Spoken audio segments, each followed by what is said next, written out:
Esse aqui é o modelo, essa aqui é a forma completa. Equações do segundo grau, elas têm mais ou menos essa aparência.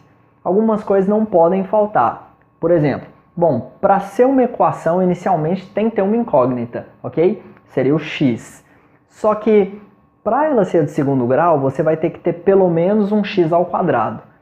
É a regra básica aqui para nós, ok? Se ela tem um x ao quadrado, considere essa equação como sendo do segundo grau. Professor, se ela tivesse um x ao cubo, seria uma equação do terceiro grau? Sim, né? É isso mesmo, esse é o raciocínio correto, ok? Bom, pode ser que a sua equação ela não tenha talvez esse elementozinho sozinho, ou talvez esse central aqui, até tudo bem.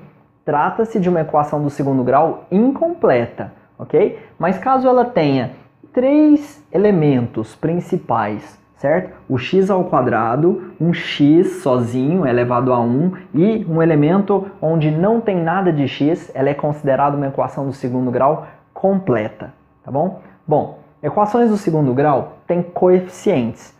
São alguns numerozinhos importantes que acompanham a nossa incógnita, o nosso x ao quadrado.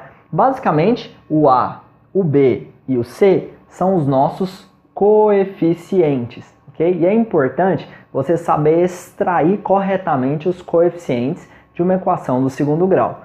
Já já eu vou te mostrar uma fórmula e através dessa fórmula nós vamos encontrar as respostas dessas equações do segundo grau.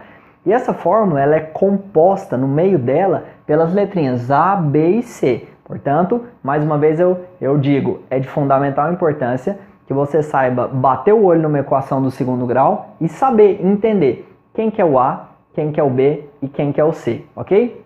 E para isso, eu coloco essas duas equações do segundo grau aqui para nós, para que a gente consiga entender aqui juntos quais são os coeficientes. Vamos lá? Vamos pensar um pouquinho? Bom, para essa primeira equação aqui, ó, do segundo grau, o A, o B e o C, quem são eles, né? Memorize algumas coisas, ok? O A é sempre o número que acompanha o x ao quadrado. Olha aqui, ó, é sempre. Portanto, nesse caso, o nosso A é negativo, ele é menos 2, ok? O B é sempre o número que acompanha o x, tá? De acordo com a forma geral aqui. Então, nesse caso, o nosso B é o 3, positivo mesmo. E o C é o númerozinho que não tem nem x ao quadrado, nem x. No caso aqui, é esse menos 5. Essa é uma equação do segundo grau completa. Tem o A, tem o B e tem o C, né? E já estão extraídos ali no cantinho para nós.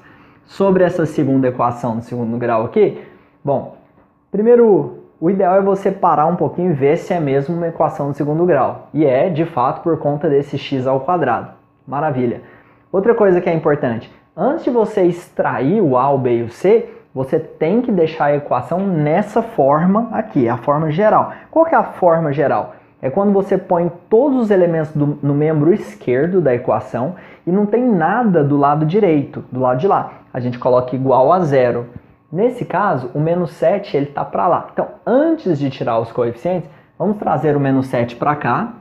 Vai ficar assim, ó, x ao quadrado, menos 2x. Esse menos 7 vem para cá mais 7.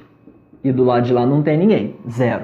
Pronto, agora sim, está prontinha para a gente colocar aqui o A, o B e o C, os nossos coeficientes, ok? Bom, o A é o númerozinho que acompanha o x ao quadrado.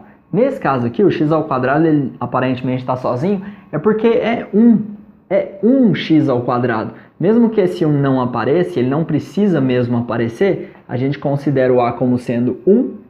O B está bem claro aqui, ó, o B é o número que acompanha o x. Então, no caso, é o menos 2. E o C é o 7 positivo. Cuidado para você não confundir com esse sinal de negativo. Antes, nós trouxemos ele para cá. Portanto, esses são os coeficientes dessa equação do segundo grau. Ok?